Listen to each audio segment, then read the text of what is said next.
नहीं पा रहे कि मोदी यहां तक पहुंचा कैसे। पहुंचा तो पहुंचा, लेकिन अब तक टिका क्यों है? और इसलिए वे एक ही रास्ता उनके लिए बचा हुआ लग रहा है कि मोदी तेरी कब्र पे देगा। ये जो उनके भीतर में नफरत पड़ी हुई है ना, मोहब्बत की दुकान में जो आग भरी पड़ी हुई है ना, उसका परिणाम है।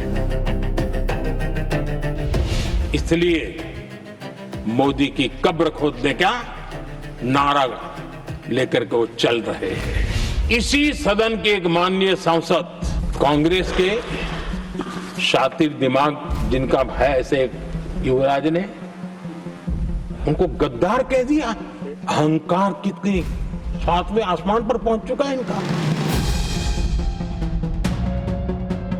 चोरी करना जिनका पुश्तैनी धंधा है, जिन्होंने एक गुजराती की सरनेम भी चुरा ली। विकसित भारत की यात्रा में बीते वर्ष दुनिया के मन में जो उनके समय की छवि है, उस छवि को धोने में मेरी ताकत लगती है। ऐसा बर्बाद करके रखा हुआ था। अमेरिका के साथ ट्रेड डील होने के बाद विश्व को और भरोसा हो गया कि जो स्थिरता की एहसास हो रहा था, अब गति का भी एहसास होने लगा। अब विश्व के लिए शुभ संकेत। हमारे टीएमसी के साथियों ने काफी कुछ कहा, जरा खुद तो अपने गरेबा में देखें। उन्होंने ये ठान लिया है दोनों अपोजिशन लीडर को बात करने नहीं देना। अगर मेरी 2 मिनट बात सुनते ये सारा समस्या सुलझा था।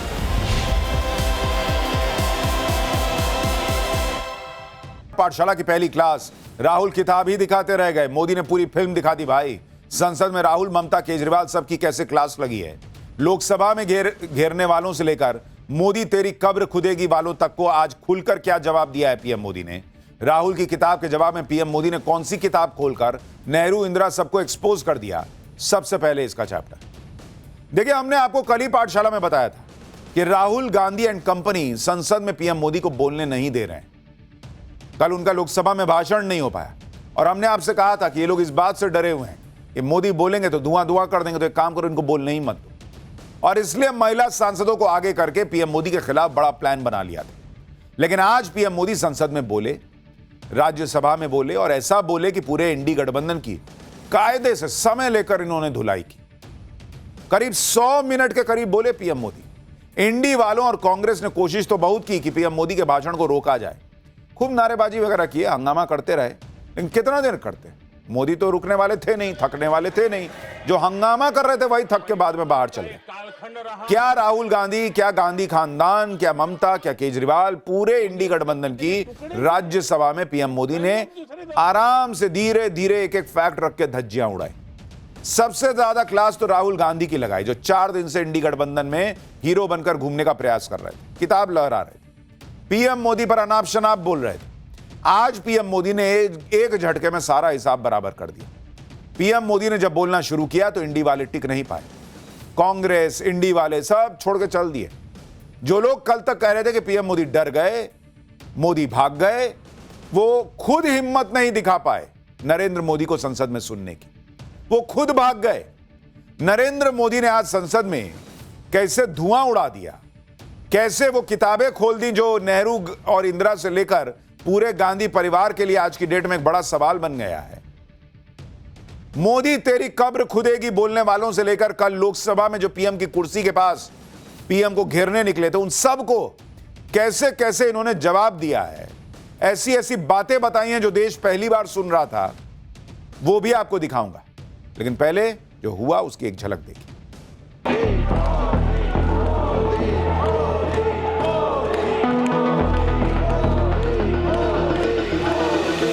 ये पचा नहीं पा रहे कि मोदी यहां तक पहुंचा कैसे। पहुंचा तो पहुंचा, लेकिन अब तक टिका क्यों है? और इसलिए वे एक ही रास्ता उनके लिए बचा हुआ लग रहा है कि मोदी तेरी कब्र पे देगा। ये जो उनके भीतर में नफरत पड़ी हुई है ना, मोहब्बत की दुकान में जो आग भरी पड़ी हुई है ना, उसका परिणाम है। इसलिए मोदी की कब्र खोदने का नारा लेकर के वो चल रहे हैं। इसी सदन के एक माननीय सांसद, कांग्रेस के शातिर दिमाग जिनका है ऐसे युवराज ने उनको गद्दार कह दिया। अहंकार कितनी 7वें आसमान पर पहुंच चुका है इनका। चोरी करना जिनका पुश्तैनी धंधा है, जिन्होंने एक गुजराती की सरनेम भी चुरा ली। विकसित भारत की यात्रा में बीते वर्ष दुनिया के मन में जो उनके समय की छवि है, उस छवि को धोने में मेरी ताकत लगती है। ऐसा बर्बाद करके रखा हुआ था। अमेरिका के साथ ट्रेड डील होने के बाद विश्व को और भरोसा हो गया कि जो स्थिरता की एहसास हो रहा था, अब गति का भी एहसास होने लगा। अब विश्व के लिए शुभ संकेत। हमारे टीएमसी के साथियों ने काफी कुछ कहा, जरा खुद तो अपने गरेबा में देखें। उन्होंने ये ठान लिया है दोनों अपोजिशन लीडर को बात करने नहीं देना। अगर मेरी 2 मिनट बात सुनते ये सारा समस्या सुलझा था।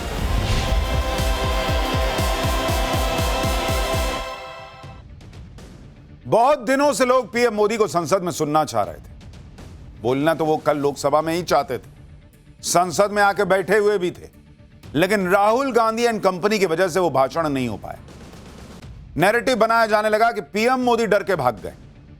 इंडी वालों के सामने बोलने की हिम्मत नहीं पड़ रही, ये कह रहे थे ये लोग।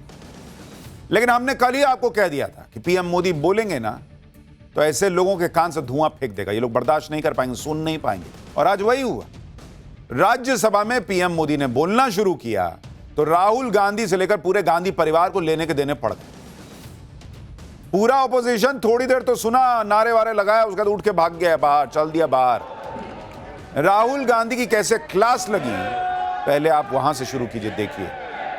माननीय अध्यक्ष, कांग्रेस ने कभी स्टार्टअप कल्चर को प्रमोट ही नहीं किया, और इनका तो हाल ये है आदरणीय सभापति जी, अपने घर के स्टार्टअप को भी वो लिफ्ट नहीं कर पा रहे।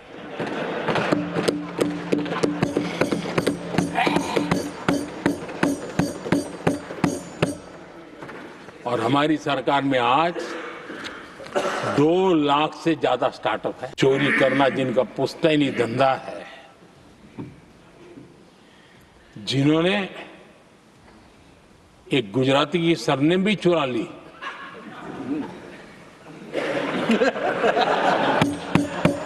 महात्मा गांधी की सरनेम चुरा ली। ये लोग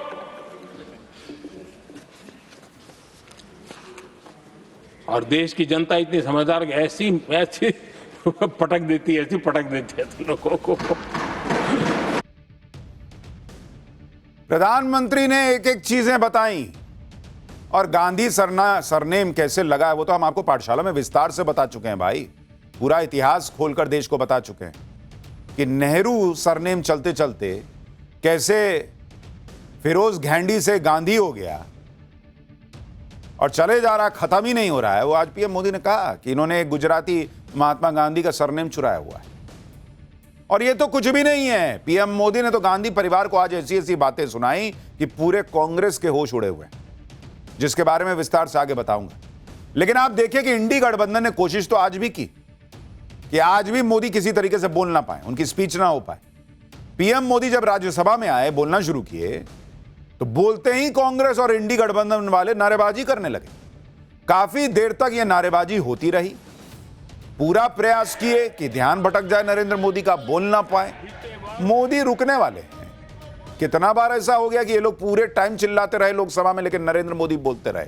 आज तो थोड़ी देर बाद ये लोग चले भी गए, थक गए होंगे। सुनिए पीएम मोदी ने ऐसा क्या कह दिया कि कांग्रेस और इंडी वाले समझ गए कि ना ये ना रुकेंगे, उठ के चल दिए। विकसित भारत की यात्रा में बीते वर्ष समाज के हर वर्ग को नरेंद्र मोदी ने 90 मिनट से ज्यादा का भाषण दिया, जबकि इंडी वाले पीएम मोदी को 10 मिनट नहीं सुन पाए। इसी पर पीएम मोदी ने कहा कि उन्हें पता था कि इंडी वाले उनके सामने टिक नहीं पाएंगे, क्योंकि मोदी एक बार शुरू हो जाते हैं तो फिर रुकते नहीं। मैं कांग्रेस के मित्रों का भी आज आभार व्यक्त करता हूं कि कम से कम मुझे, उनको पता था, पहले प्रयोग कर चुके थे। पिछले 10 साल में मुझे 5-6 बार इस प्रकार से बोलने से रोका गया, तो उनको मालूम था एक बार शुरू होता हूं तो रुकता नहीं। और मैंने कहा था एक बार एक अकेला, तो अब अनुभव से सीख गए हैं कि इसमें कोई दाल गलने वाली नहीं है, तो समझदारी से काम लिया और ऐसी समझ उनको निरंतर मिलती रहे, ये भी मैं प्रार्थना करता रहूंगा।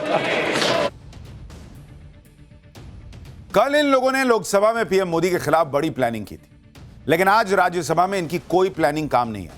लोकसभा में पीएम मोदी को बोलने नहीं दिया गया और आज यह भी खुलासा हो गया कि नरेंद्र मोदी के खिलाफ कांग्रेस वालों ने बहुत बड़ा प्लान बना लिया था और इसका खुलासा आज खुद लोकसभा स्पीकर ने किया। लोकसभा स्पीकर को नरेंद्र मोदी के खिलाफ प्लान का पता चल गया था और स्पीकर के कहने पर ही पीएम मोदी लोकसभा नहीं आए, जबकि वो लोकसभा में बोलने के लिए तैयार बैठे हुए थे। सुनिए कल लोकसभा की में जो घटना हुई, जिस तरीके से ये लोग पीएम की सीट पर चले गए, सारी महिला सांसदों को आगे कर दिया, बैनर पोस्टर लेकर वहां पे खड़े हो गए कि पीएम आएंगे तो देखिए अभी क्या होगा। सुनिए उस पर स्पीकर ने खुद क्या खुलासा किया है। जब सदन के नेता को सम्माननीय महामहिम राष्ट्रपति के अभिभाषण पर जवाब देना था, तो मेरे पास पुख्ता ऐसी जानकारी आई कि कांग्रेस पार्टी के कई सदस्य माननीय प्रधानमंत्री जी के आसन पर पहुंचकर कोई भी अप्रत्याशित घटना कर सकते थे। ये दृश्य मैंने सदन में देखा भी सही। अगर ये घटना हो जाती तो ये अत्यंत अप्रिय दृश्य देश के लोकतांत्रिक परंपराओं को तार-तार कर देता। इसको टालने के लिए मैंने माननीय प्रधानमंत्री से आग्रह किया कि उन्हें सदन में नहीं आना चाहिए और सदन के सभापति होने के नाते मेरी जिम्मेदारी बनती थी कि सदन की उच्च परंपराओं, गरिमाओं को अक्षुण्ण बनाए रखें। आप सोचिए इस देश में बीते 10 साल में क्या संसदीय परंपरा बनाकर छोड़ दी है विपक्ष ने। कभी मेज पे चढ़ के हंगामा कर देना, कभी कागज फाड़कर स्पीकर पर फेंक देना, कभी जो है आप देखिए इस तरह की चीज, मतलब शायद ही इस देश के इतिहास में हुआ हो ऐसा कि एक स्पीकर कह रहे हैं कि मैंने पीएम से कहा कि आप मत आइए, ठीक नहीं होगा वहां पर जो हालात लग रहे हैं। आप सोच रहे हैं बॉस, मौजूदा ऑपोजिशन ने क्या हालत कर दी कि पीएम को उनकी गरिमा को ध्यान में रखते हुए, उस पद की गरिमा को ध्यान में रखते हुए स्पीकर को कहना पड़ा मत आइए, वहां हालात ठीक नहीं है, ये लोग कुछ भी कर सकते हैं। लोकसभा स्पीकर के खुलासे के बाद यह पता चल गया कि जो लोग मोहब्बत की दुकान का ढिंडोरा पीटते हैं उनके मन में पीएम मोदी के लिए नफरत कितनी है। नरेंद्र मोदी ने भी आज इस मोहब्बत की दुकान का असली सच संसद के जरिए देश को बताया। सुनिए उन्होंने क्या कहा। ये पता नहीं पा रहे कि मोदी यहां तक पहुंचा कैसे, और उनकी परेशानी बढ़ती जा रही है कि भाई पहुंचा तो पहुंचा, लेकिन अब तक टिका क्यों है। और इसलिए वे एक ही रास्ता उनके लिए बचा हुआ लग रहा है कि मोदी तेरी कब्र खुदेगी। उनको तो लगता है कि प्रधानमंत्री पद उनके परिवार की जागीर है, उस पर कोई और बैठ नहीं सकता। उनके भीतर में नफरत पड़ी हुई है ना, मोहब्बत की दुकान में जो आग भरी पड़ी हुई है ना, उसका परिणाम है। कोई क्यों बैठा, हमारा पैतृक अधिकार था, इसलिए मोदी की कब्र खोदने का नारा लेकर के वो चल रहे हैं। प्रधानमंत्री मोदी ने साफ कह दिया कि ये लोग मोहब्बत की दुकान की बात तो करते हैं, लेकिन अंदर से नफरत की आग में जल रहे हैं। नफरत की आग में ये लोग नारे लगवाते हैं, मोदी तेरी कब्र खुदेगी। पीएम मोदी ने कहा कि ना तो ये संविधान का सम्मान करते हैं, ना कोई मर्यादा रखते हैं। ये कौन सी मोहब्बत की दुकान है जो देश के ही किसी नागरिक के कब्र खोदने के सपने देखती हो? ये कौन सा संविधान से उन्होंने सीखा है जो देश के ही किसी नागरिक के कब्र खोदने की बात करते हो? क्या ये संविधान का अपमान नहीं है? क्या ये मानवता का अपमान नहीं है? क्या ये सार्वजनिक जीवन की मर्यादाओं का अपमान नहीं है? और उनको इसका कोई खेद नहीं है। अगर इसके बाद क्या बयान देंगे? बयान देखो, प्रधानमंत्री राज्यसभा में भी रो रहा था। कल ही नेता विपक्ष राहुल गांधी ने मोदी सरकार के मंत्री को गद्दार कह दिया था, वो भी एक सिख मंत्री को। राहुल गांधी के इस कांड की हर जगह चर्चा हो रही है और हमने भी कल कहा था, ये क्या भाषा है भाई? कोई पार्टी छोड़ के चल गया तो उसको गद्दार कह रहे हैं। कल रवनीत सिंह बिट्टू को राहुल गांधी ने गद्दार कहा, आज पीएम मोदी ने इस बात को उठा दिया। पीएम मोदी ने कहा कि इनका अहंकार 7वें आसमान पर है और किसी को भी कुछ भी कह दे रहे हैं ये लोग इसी अहंकार की वजह से। इसी सदन के एक माननीय सांसद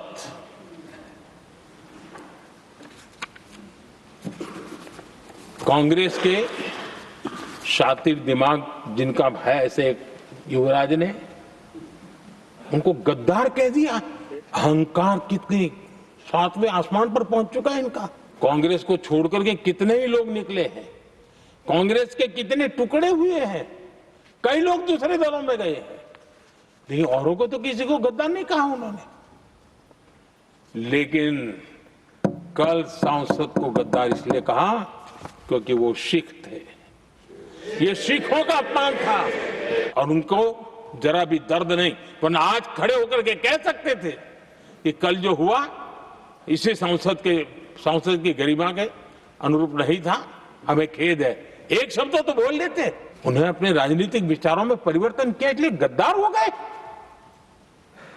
और एक गद्दार शब्द छोटा नहीं है, बहुत दुर्भाग्य की बात है। और ऐसे लोग कांग्रेस को नहीं डुबाएंगे तो क्या करेंगे? प्रधानमंत्री नरेंद्र मोदी ने पिछले दिनों से जो भी चल रहा था, जो भी हंगामा चल रहा था, हर एक चीज का जवाब दिया। वो आज गुस्से में भी लग रहे थे क्योंकि 3-4 दिन से वो देख रहे थे कि राहुल गांधी एंड कंपनी कैसी हरकतें कर रहे हैं।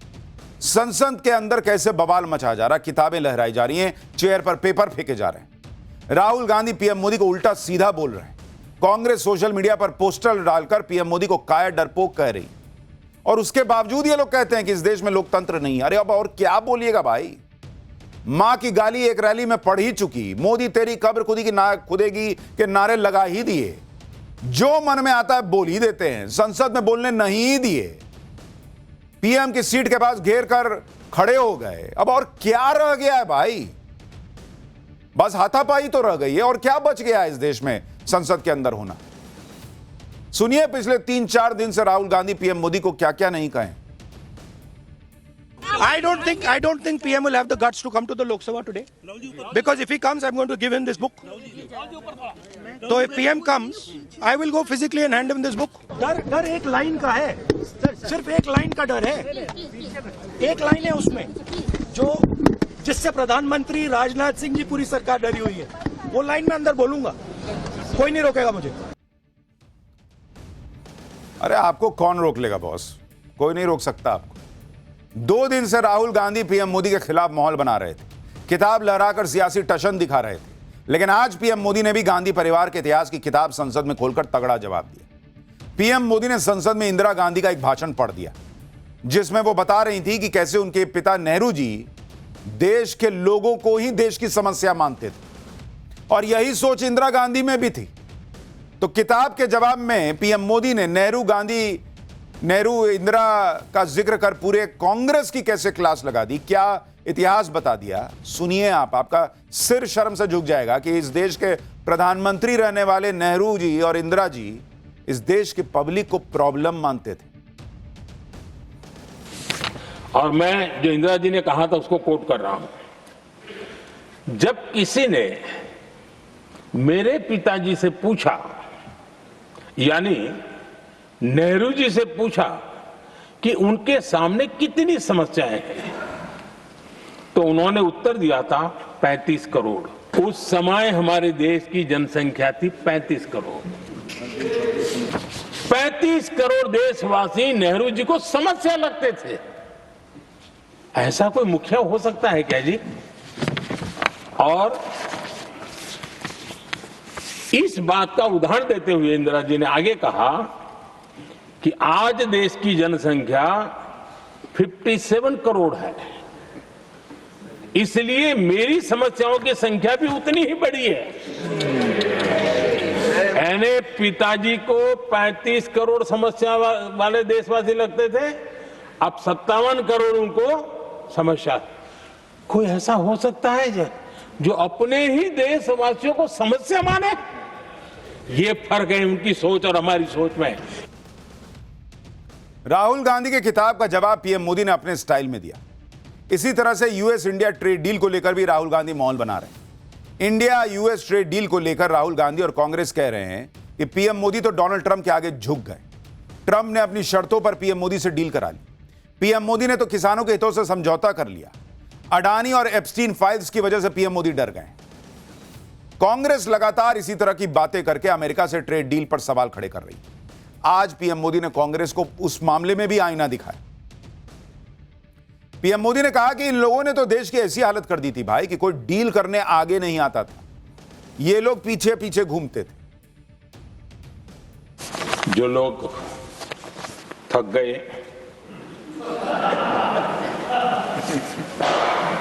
बेचारे चले गए, लेकिन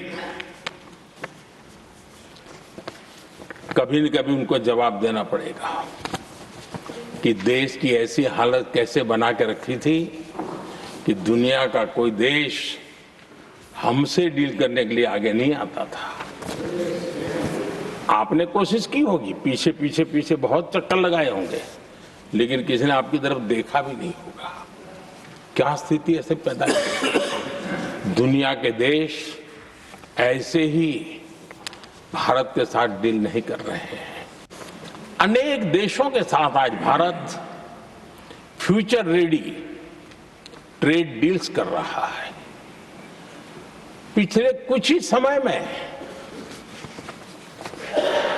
दुनिया के महत्वपूर्ण 9 बड़े देशों के साथ 9 बड़े हमारे ट्रेड डील हुए हैं, और उसमें मदर ऑफ ऑल डील एक साथ 27 देशों के साथ, यूरोपियन यूनियन के साथ। यानी नरेंद्र मोदी ने बताया कि वर्ल्ड ऑर्डर बदल रहा है। अब दुनिया भारत के पीछे भाग रही है कि मेरे से डील कर लो, मेरे से डील कर लो। इधर पीएम मोदी ने राहुल गांधी और कांग्रेस को जमकर सुनाया। उधर पीएम मोदी के भाषण पर राहुल गांधी ने कहा कि बस सवालों से इतनी घबराहट, मोदी जी सच्चाई से ऐसा डरे झूठ की शरण ले ली। खैर, जो उचित समझा वही किया। मैंने आपको कहा था ये लोग इसी में उलझेंगे, मोदी को डरा दिया, मोदी डर गए, मोदी भाग गए। इनका नैरेटिव इसी में, इनको पता नहीं क्या खुशी मिल रही है। 10 साल से ये यही प्रयास कर रहे हैं कि साबित कर दें कि मोदी डरपोक है। और इनको यही नहीं समझ में आ रहा कि पब्लिक जब देख रही है कि घर में घुसकर सर्जिकल स्ट्राइक हो रही है, एयर स्ट्राइक हो रही है, ऑपरेशन सिंदूर हो रहा है, मोदी जब दुनिया में ट्रंप जो है वो जो अनाप शनाप कर रहे हैं उसके सामने कोई नहीं खड़ा हो पा रहा, मोदी पैर अड़ा के खड़े हो जा रहे हैं कि नहीं भारत के हित से कॉम्प्रोमाइज नहीं करेंगे, उस आदमी को आप डरपोक साबित कर दोगे जी। पूरा पॉलिटिकल एजेंडा और नैरेटिव ही कांग्रेस का जो है वो गलत ट्रैक पे चल रहा है, लेकिन इनको समझ ही में नहीं आ रहा। ये उससे आगे नहीं बढ़ रहे हैं क्योंकि राहुल गांधी का ईगो एक तरीके से बन गया ये कि नहीं, मैंने कह दिया कि मोदी डरपोक है तो देश को मानना पड़ेगा कि मोदी डरपोक है। करते रहिए, देश क्या मान रहा है नहीं मान रहा है वो चुनावी नतीजों में पता चल जा रहा है। राज्यसभा में कैसे केंद्रीय मंत्री जेपी नड्डा ने भी राहुल गांधी को अबोध बालक कह दिया, जिस पर बड़ा हंगामा मचा है, वो हिस्सा देखिए। अहंबोध और अहंकार, ये दोनों बड़ा डेडली मिक्सचर होता है, तो इससे बच करके रहे और पार्टी को बंधक न बनने दे, इतना मेरा निवेदन है। आप पार्टी को स्वतंत्र रूप से चलाइए और अबोध बालक का बंधक न होने दीजिए, इसकी चिंता कीजिए। लेकिन उन्होंने कि एक अभी जो अडल्ट नहीं हुआ, नाबालिग, ऐसा क्या कुछ आपने हिंदी में, अरे चुप बैठो, बार बार मत टोको कि तुम्हारी पार्टी ये है वो है। अरे आपकी पार्टी तो ऐसी है किसको बोलने का ही नहीं, आपको तो मोदी जी ने बंधक कर दिया है और हम मुझे बोल रहे हैं आप कोई उनके राय के बिना बात नहीं कर सकते। पीएम मोदी ने आज किसी को नहीं बख्शा, कांग्रेस के साथ साथ पूरे विपक्ष को लपेट दिया। ट्रेड डील पर कांग्रेस की क्लास लगाई, घुसपैठ को लेकर ममता बनर्जी पर बरस पड़े, भ्रष्टाचार को लेकर आम आदमी पार्टी को घेर दिया, राजशाही मानसिकता पर डीएमके को सुनाया। घुसपैठ पर ममता सरकार के रवैये को लेकर पीएम मोदी गुस्से में थे। उन्होंने साफ कहा कि टीएमसी को अपने गिरेबान में झांकना चाहिए। उन्होंने कहा कि दुनिया का कोई देश है बॉस जो घुसपैठियों को घर में रख रहा है, सब भगा रहे हैं और यहां घुसपैठियों को बचाने के लिए लोग अदालत पर प्रेशर डाल रहे हैं। उन्होंने इशारों में ममता बनर्जी के सुप्रीम कोर्ट पहुंचने की तरफ जो है अपनी बात घुमाई और कहा कि कल ही एसआईआर के मुद्दे पर पैरवी करने के लिए ममता बनर्जी वकील बनकर सुप्रीम कोर्ट गई थी, ये सबको पता है। तो उन्होंने ममता सरकार को लेकर राज्यसभा में आज क्या कहा है वो भी सुन लीजिए। हमारे टीएमसी के साथियों ने काफी कुछ कहा, जरा खुद तो अपने गरिमा में देखें। निर्मम सरकार पतन के जितने भी पैरामीटर्स हैं, उन सब पैरामीटर्स में नए नए रिकॉर्ड बनाते जा रहे हैं। दुनिया का समृद्ध से समृद्ध देश भी अपने यहां गैर कानूनी नागरिकों को बाहर निकाल रहा है। हमारे देश में घुसपैठियों को बचाने के लिए अदालतों को तब तक प्रेशर पैदा किया जा रहा है। मेरे देश का नौजवान कैसे ऐसे लोगों को माफ करेगा जो घुसपैठियों की वकालत करने के लिए ताकत लगा रहे हैं। यानी प्रधानमंत्री नरेंद्र मोदी ने आज एक एक चीज का जवाब दिया। लगभग 100 मिनट के भाषण में उन्होंने सबको समझा दिया कि आप जो कर रहे हो वो कैसे संसदीय परंपराओं के खिलाफ है, और उन्होंने देश को बताया कि क्यों नरेंद्र मोदी के राज में एनपीए घटा, किस तरह से सबसे कम जो है इन्फ्लेशन के साथ सबसे ज्यादा तरक्की की दर बनाकर रखने वाला देश भारत बना हुआ है, कैसे दुनिया भर के देश भारत के साथ जो है वो आज आगे बढ़ना चाहते हैं, मिलकर काम करना चाहते हैं, और कैसे ग्लोबल ऑर्डर भी बदल रहा है ये भी उन्होंने बताया। और उस ग्लोबल ऑर्डर के बारे में मैं आपको आगे बताऊंगा कि पीएम मोदी ने अचानक से अजीत डोवाल को सऊदी क्यों भेज दिया है, और ट्रंप और जिनपिंग और पुतिन की क्या बात हुई, उसका अगला चैप्टर आगे है।